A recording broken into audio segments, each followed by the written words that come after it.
dan penjelasan. وأخبر أن هذا الدين دين الحق الذي لا يقبل الله سبحانه وتعالى غيره لا بد فيه من علم وعمل. Dan disebutkan bahwasanya agama ini adalah agama yang hak, yang benar, yang mana Allah tidak menerima selain daripada agama ini, dan agama ini adalah agama yang mengajarkan pengajarannya dan pengamalan dan keilmuan. متلازم معه الإيمان متلازم معه العلم والعمل في أول وآخر وباطن وظاهر. Sesuatu yang lazim dan tidak terpisahkan, ilmu dan amal, mulai dari awal hingga akhir, dari zahir hingga batin. Keduanya selalu berdampingan antara ilmu dan amal. ثم إن العلم على قسمين، قسم وسيلة إلى العمل وقسم يورثه حسن العمل. Kemudian ilmu itu menjadi dua bagian. Yang bagian pertama adalah ilmu yang merupakan alat untuk bisa beramal, perantara untuk beramal. Dan yang kedua adalah ilmu yang mewariskan agar seseorang dapat beramal dengan baik, husnul amal. فعامة علم الأحكام بالشرع المصون يراد بها العمل بها. Kebanyakan daripada ilmu hukum-hukum agama yang diinginkan di dalamnya adalah pengamalan akan ilmu tersebut. فما ربحه ولا فوزه إلا بالعمل به. Tidak ada keuntungan daripada ilmu akan hukum-hukum tersebut kecuali dengan mengamalkannya, baru dia mendapatkan keuntungan. وهو وإن كان وسيلة إلى العمل لكنه أصل ودليل لا يصح العمل إلا به. Walaupun dia adalah perantara menuju amal, akan tetapi itu adalah sumber, dasar dan pondasi yang mana tidak akan terbangun apa-apa tanpa pondasi tersebut. أما العلم الذي يثمره حسن العمل فذاك نور يقذفه الله في القلب تستجلى به عظمة الله وتعرف به الحقائق. Adapun ilmu yang mewariskan ketekunan dan kebaikan dalam amalan, maka itu adalah sebuah cahaya yang Allah Ta'ala letakkan di dalam hati seseorang, yang mana cahaya tersebut membuat dia mengagungkan Allah Subhanahu wa Ta'ala. وهذا العلم سيتحدث عنه في الدائرة الرابعة. Dan ilmu yang jenis inilah yang akan dibicarakan nanti di lingkaran yang keempat dari kitab ini. لكن الآن يتحدث عن العلم الذي يراد منه العمل. Yang dibicarakan dalam lingkaran ini, dalam fasal ini adalah ilmu yang merupakan perantara untuk amal, untuk diamalkan. ولخصها في 5 علوم. Dan keringkasan ilmu-ilmu tersebut adalah ada 5 jenis ilmu. علم الإيمان المسمى بعلم العقائد. Ada ilmu keimanan atau ilmu tentang akidah. وعلم الإسلام والمصطلح عليه بعلم الفقه. Ada ilmu tentang Islam yang dikenal sekarang tentang ilmu fikih. وعلم الإحسان المسمى بعلم التصوف. Ada lagi ilmu tentang ihsan yang dikenal tentang adalah ilmu tasawuf. وعلم القرآن والسنة. Dan juga ilmu tentang Al-Quran dan sunnah Nabi Muhammad. والآلات التي توصل إلى هذا العلم من مثل معرفة اللغة العربية. Dan ilmu alat yang menyampaikan kita untuk menguasai ilmu-ilmu yang tadi yang dikenal itu ilmu bahasa Arab. فهذا العلم وزير المؤمن وخليله. Maka dengan ini kita mengetahui kalau ilmu itu ibaratnya menteri bagi seorang mukmin yang mendampingi dia di dalam menapaki jenjang iman. ومنهجه وسبيله إلى جميع الخيرات في الدنيا والآخرة. Dan ini merupakan sebuah jalan dan metode kurikulum bagi seorang mukmin untuk dia mencapai keberuntungan dunia dan akhirat. وهو لكل من قصد بوجه الله وأخلص فيه لله أفضل عبادة. Dan panduan ilmu ini bagi setiap orang yang memilikinya semata-mata tulus mencari ridhonya Allah Subhanahu wa Ta'ala, maka ini adalah ibadat yang paling afdal. وذكر الحديث الذي في مسند الإمام أحمد وهو عند الطبراني ما عبد الله بشيء أفضل من الفقه في الدين. Dan menyebutkan di sini sebuah hadis yang diriwayatkan di dalam Musnad Imam Ahmad dan juga diriwayatkan oleh Imam Tabrani, Sesungguhnya tidaklah ada peribadatan kepada Allah yang lebih afdal daripada dalam bentuk fikih fiddin, menekuni belajar ilmu agama. ولا فقيه واحد أشد على الشيطان من 1000 عابد.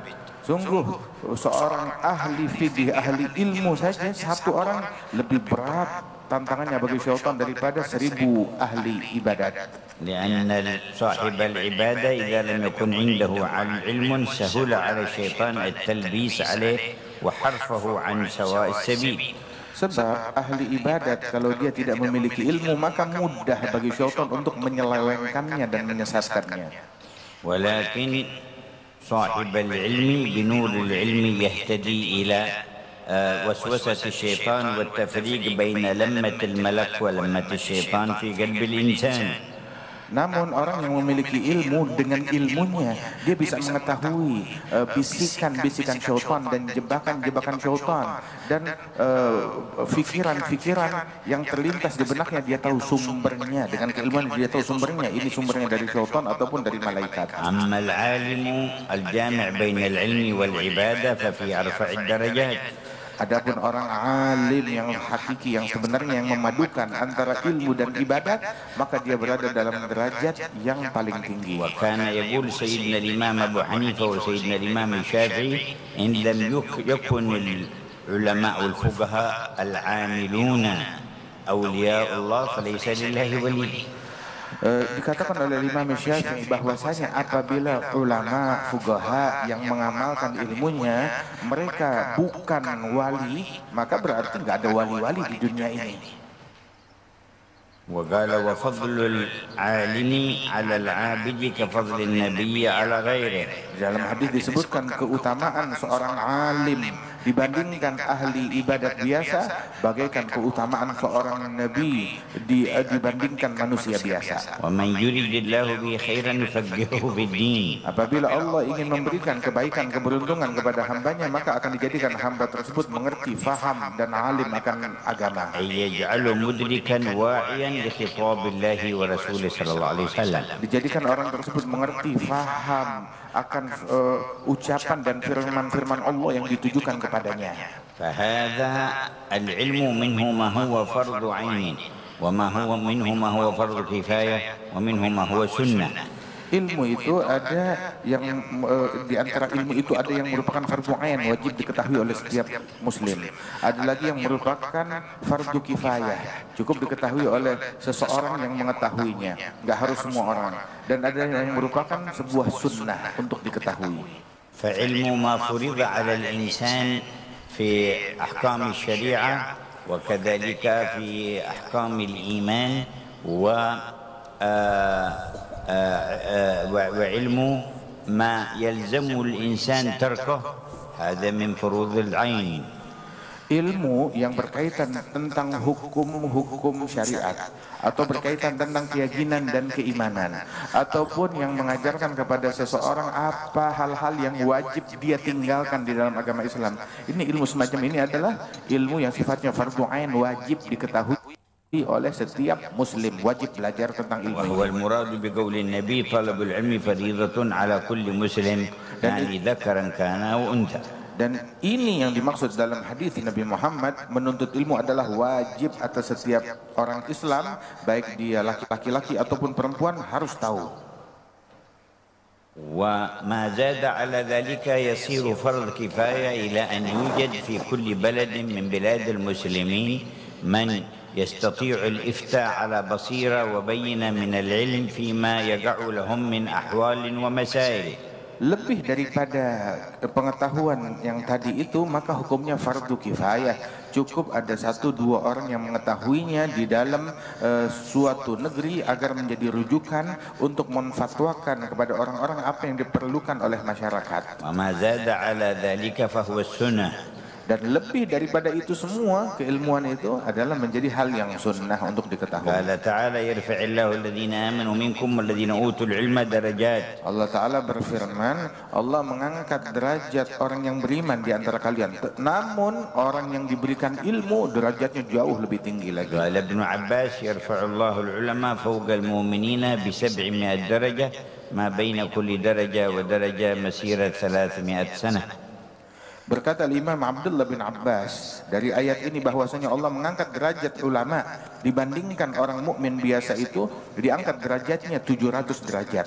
Antara satu derajat dengan derajat yang lainnya itu dicapai dengan perjalanan 300 tahun.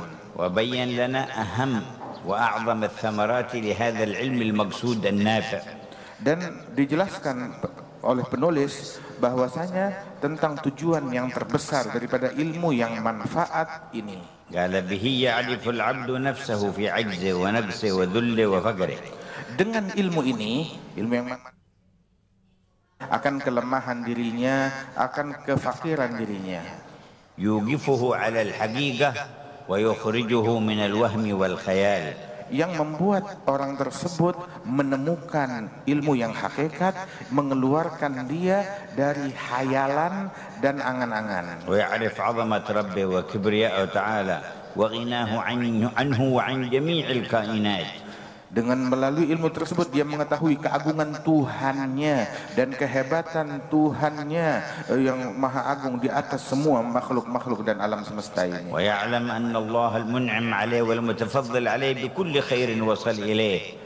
Dan mengetahui dengan ilmu tersebut kalau Allah Ta'ala telah memberikan anugerah yang sangat besar kepada dia dengan beragam nikmat. وقد خلقه من العدم. Allah telah menciptakannya dari ketiadaan. وأمده بأنواع النعم. Dan Allah memberikan kepadanya dengan beragam nikmat. وفي أي وقت يقطع عليه نعمة البصر يعمى. Di waktu kapanpun kalau Allah ingin memutus nikmat mata, maka dia akan langsung menjadi أو buta. يقطع نعمة السمع يصم. Dan diangkat oleh Allah Ta'ala, kapan waktu pun diangkat oleh Allah nikmat pendengaran, dia langsung tuli. أو يقطع نعمة الكلام خرس. Dan dicabut nikmat berbicara, langsung bisu saat itu juga. وجميع خلاياه في جسمه جارية بنعمة الله تعالى. Dan semua aliran darah dan semua organ tubuhnya itu bisa bergerak dengan nikmat Allah. وأعظم نعمة ينعم الله بها على الإنسان بعد وجوده في هذا العالم نعمة الإسلام. Dan nikmat yang paling besar yang Allah anugerahkan kepada manusia setelah nikmat diadakan oleh Allah di alam semesta ini dihidupkan, nikmat yang terbesar setelahnya adalah nikmat Islam. فإن الله يعطي الدنيا من يحب ومن لا يحب ولا يعطي الدين إلا من يحب. Sebab Allah memberikan dunia kepada yang dicintai oleh Allah ataupun yang dibenci oleh Allah. Sama aja diberikan dunia kepada siapapun, tetapi tidak memberikan nikmat agama melainkan hanya kepada orang-orang yang dicintai oleh Allah. فمن أعطاه الدين فقد أحبه. Apabila Allah telah memberikan agama kepada seseorang, berarti Allah cinta kepada orang itu. زادنا الله وإياكم علما وإيمانا. Semoga Allah menambahkan aku dan kalian keimanan dan kenikmatan dari Allah. وعملا صالحا خالصا مقبولا. Dan ditambahkan amalan yang saleh, yang ikhlas, tulus dan diterima oleh Allah. قال ففرض على كل مؤمن أن يجتهد في هذا العلم. Wajib atas setiap mukmin untuk bersungguh-sungguh mencari ilmu yang sejenis ini. قال وكل علم ما يثمر هذه معرفة هذه الحقيقة في حاجة الإنسان وعجزه وفضل الله عليه فليس من علوم الدين. Dan segala bentuk ilmu yang tidak mewariskan kepada seseorang pengetahuan akan betapa miskinnya dia, betapa lemahnya dia, betapa besar kebutuhan dan keperluannya kepada Allah, dan betapa besar anugerah Allah Ta'ala. Kalau dia nggak jadi sadar akan ini semua, berarti ilmu tersebut bukan ilmu. وإن سموه الناس علما. Walaupun diklaim oleh orang-orang ini namanya ilmu, فإنهم يتجرؤون على المصطلحات وقد يسمون ما ليس بعلم علما. sebab mereka adalah orang-orang yang lancang terhadap pengistilahan, hingga mereka dengan lancangnya menamakan sesuatu yang bukan ilmu ini adalah ilmu, padahal tidak. وقد يسمون جزئيات وفرعيات في العلم تضمحل وتتلاشى وتنتهي هي العلم ويتركون الأصل والأساس الذي بعلمه يسعد الإنسان في الدنيا والآخرة. Dan dia terkadang mengutamakan, memprioritaskan cabang-cabang, bagian-bagian kecil daripada ilmu yang mungkin akan sia-sia, akan hilang saja, akan berakhir begitu saja. Akan tetapi dia melupakan pondasi yang terpenting daripada ilmu tersebut yang yang bisa mengakibatkan berdampak kepada keberuntungan atau kesialan seseorang di dunia dan akhirat. وعن هؤلاء قال الله ولكن أكثر الناس لا يعلمون ظاهرا من الحياة الدنيا وهم عن الآخرة هم غافلون. Dan orang yang semacam ini yang diisyaratkan oleh Allah bahwasanya kebanyakan manusia tidak mengetahui. Mereka hanya mengetahui, pengetahuan mereka hanya seputar kehidupan duniawi saja, tetapi tentang akhirat mereka buta, mereka lalai, mereka tidak mengerti. فأثبت لهم أنهم يعلمون ظاهرا من الحياة الدنيا ونفى عنهم العلم أي حقيقة العلم النافع. Disebutkan kalau mereka ini mengetahui keilmuan duniawi, akan tetapi Allah Ta'ala anggap mereka tidak mengetahui apa-apa. Artinya mereka buta akan ilmu yang manfaat. في دلالة على أن جميع العلوم إن أخذت وطبقت على موافقة علم شريعة الله تعالى نفعت وأثمرت في الدنيا والآخرة وإلا فهي منقطعة النفع والفائدة. Dan di sini diketahui bahwasanya semua ilmu apabila diambil sesuai ilmu tersebut sesuai dipakai sesuai dengan syariat Allah dan ajaran Allah, maka manfaat, kalau tidak nggak ada gunanya di akhirat. ومن كان عنده علم في حرفة أو صناعة أو معرفة جيولوجيا الأرض أو معرفة البحار أو معرفة الفضاء أو معرفة الذرة أو التكنولوجيا وما إلى ذلك ولا يعرف من خلقه ولماذا خلقه وإلى أي مصير يصير فكأنه لا يعلم شيء. Barang siapa yang mengetahui ilmu tentang menjahit, ataupun tentang bumi, ataupun tentang geologi, ataupun tentang atom, ataupun tentang teknologi lainnya, tapi dia nggak mengetahui ilmu yang terpenting, dia nggak tahu dia diciptakan oleh siapa, untuk apa, dan dia akan kembali kemana. Ini merupakan ilmu yang terpenting dan dia nggak tahu itu semua, maka berarti segala ilmunya itu nggak ada gunanya. سيذهب ويضمحل ولا ينتفع منه وسيصل إلى الآخرة فلا يجد له عند الله مآلا حسنا فكأنه لم يعلم شيء. Sebab semua ilmu-ilmu duniawi yang dia punya akan hilang, akan sirna tatkala dia meninggal dunia, dan dia akan kembali kepada akhirat, dan ternyata semua yang dia punya itu ilmu nggak ada gunanya, dan dia kembali dalam keadaan hampa, dalam keadaan kosong, nggak punya apa-apa dan kebaikan sedikit pun juga. والعلم الذي لا يفيد الهدى والنور فهو بلاء وزور. Dikatakan bahwasanya ilmu yang tidak memberikan manfaat berupa orang menjadi hidayat atau bertambah cahaya di dalam hati dan sanubarinya, maka itu hanyalah sia-sia, bahkan akan menjadi kejahatan. أما انقطعه عن الله تعالى وصده عن سبيل الله فهذا هو الجهل وهذا هو الظلم وهذا هو البلاء. Adapun gara-gara suatu keilmuan yang dia namakan keilmuan tetapi membuat dia terputus dari Allah Ta'ala,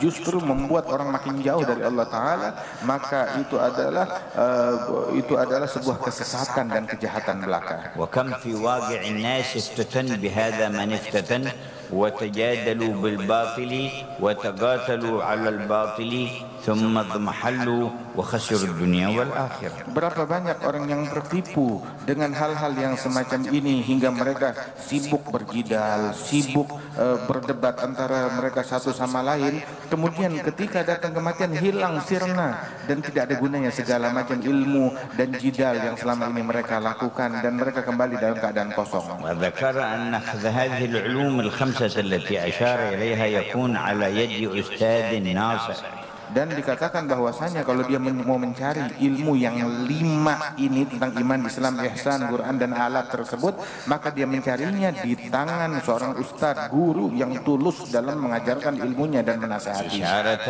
إلى ضرورة السند في الفهم عن الله وعن رسوله. Mengisyaratkan tentang pentingnya sanad keilmuan, silsilah keilmuan hingga bersumber kembali kepada Allah dan Rasulnya. وقال ابن سيرين إن هذا العلم دين فانظروا عمن تأخذون دينكم. Berkata Imam Ibn Sirin bahwasanya ilmu ini adalah agama, maka lihat-lihat dari mana kita mengambil agama kita. فإنما يؤخذ العلم عن الصادقين والمخلصين الذين ورثوه بسند عمن قبلهم إلى المنبع والمصدر وهو رسول الله. Sesungguhnya ilmu itu diambil dari orang-orang yang memiliki kesungguhan dalam hubungannya kepada Allah, orang-orang yang tulus, yang ikhlas, bersilsilah terus sampai kepada sanadnya itu kepada Rasul sallallahu alaihi wasallam. Abdullah bin al-Mubarak, al-isnad min ad-din walau al-isnad laqala man syaa ma syaa. Berkata Imam Abdullah bin Mubarak bahwasanya isnad, silsilah keilmuan adalah bagian daripada agama. Dan maka lihat-lihat dari mana kita mengambil agama kita tersebut. Seandainya bukan keberadaan sanad, maka orang akan ngomong seenak perutnya. قال فما المقصود من العلم إلا زيادة الإيمان والمعرفة. Dan tidak ada maksud dari ilmu kecuali tujuannya ilmu tersebut dia belajar untuk bertambah iman, bertambah ma'rifah, pengenalannya kepada Allah. فإذا لم يرجع بالنفع للإنسان فالجهل أحسن. Kalau ilmu yang dia klaim ilmu tidak membuahkan manfaat bagi orang itu, maka yang lebih baik baginya adalah kebodohan. وقال نعوذ بالله من الحول بعد القول يعني من الشر بعد الخير ومن الظلم بعد النور ومن الرجوع عن الهدى إلى الضلال مثل ما يكور الإنسان العمامة على رأسه ثم يحورها يعني يرجعها وينقضها فنقض العمامة بعد تكويرها حور بعد قور صار مثلا للرجوع من الخير إلى الشر ومن الهدى إلى الضلال. Na'udzubillah, daripada hur ba'dal qur ini yakni dari ketika dia sudah dapat hidayat tersesat lagi, ketika sudah dekat dia jauh lagi, ketika dia sudah sampai dia malah pergi lagi. Itu ibaratnya itu ketika orang dia sudah memasang imamah di kepalanya itu udah benar mamanya, tinggal diikat dia buka lagi. ربنا لا تزغ قلوبنا بعد إذ هديتنا وهب لنا من لدنك رحمة إنك أنت الوهاب. Allah, jangan kau sesatkan kami setelah hidayat yang kau berikan kepada kami, dan ampunilah kami, sesungguhnya engkau maha pemberi anugerah. وثبت قلب عبدك أخينا فيك الذي أسلم في يومنا هذا على الإيمان وزده إيمانا وإسلاما. Dan berikan ketetapan kekuatan iman kepada saudara kami Fika yang baru saja masuk ke dalam agama Islam ini, dan tetapkan di atas iman tersebut dan kuatkan keimanan dan keislamannya. وبدخول دائرة الإسلام صار أخا للمسلمين الذين هم أكثر من 2 مليارين مسلم على ظهر الأرض. Dan dengan dia mengucapkan 2 kalimat syahadat, dia masuk dalam lingkaran Islam, maka dia menjadi saudara kepada setiap muslim yang ada di muka bumi ini yang jumlahnya lebih dari 2 miliar jiwa. وصار أخا لمن مضى قبلهم من أيام النبي محمد صلى الله عليه وسلم إلى يومنا هذا.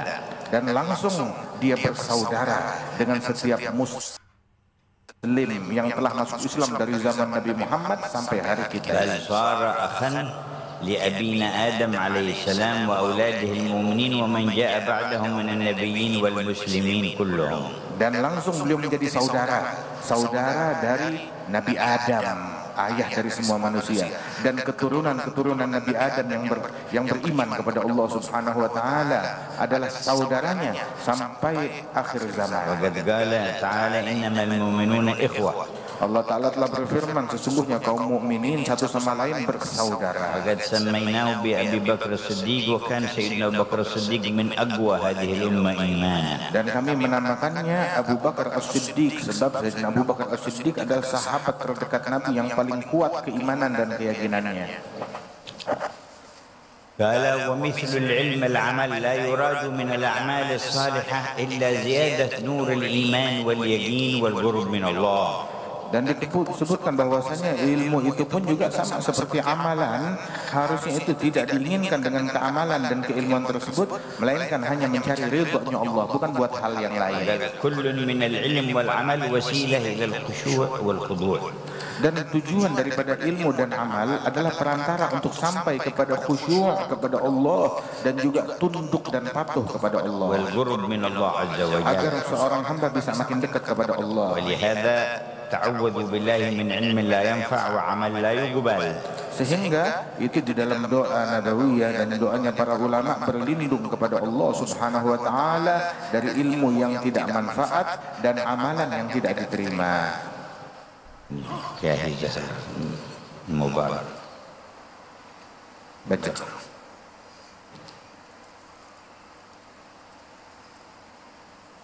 فينبغي لطالب العلم